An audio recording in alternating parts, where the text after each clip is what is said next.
एक बार महात्मा बुद्ध अपने शिष्यों के साथ भ्रमण पर निकले हुए थे। मीलों पैदल चलकर वह एक गांव में पहुंचे तो वहां महात्मा बुद्ध को प्यास लगाई। उन्होंने अपने एक शिष्य को गांव में पानी लेने के लिए भेजा। शिष्य गांव के पास एक नदी पर पहुंचा तो उसने देखा कि नदी के किनारे बहुत सारे लोग हैं। कोई नदी में कपड़े धो रहा था तो कोई स्नान कर रहा था। नदी के पानी को गंदा देख वह शिष्य वापस लौट गया। महात्मा बुद्ध को तेज प्यास लगी थी तो अब उनका दूसरा शिष्य पानी लेने के लिए इस नदी पर आ पहुंचा। कुछ देर बाद वह शिष्य स्वच्छ पानी लेकर महात्मा बुद्ध के पास पहुंच गया। महात्मा बुद्ध ने उससे पूछा कि नदी का पानी तो दूषित था, तुम स्वच्छ पानी कैसे ले जाए?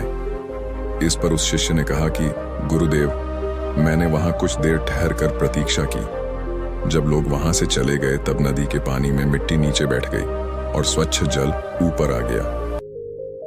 यह सुनकर महात्मा बुद्ध ने उस शिष्य की प्रशंसा करते हुए सीख दी कि हमारा जीवन भी पानी की तरह है।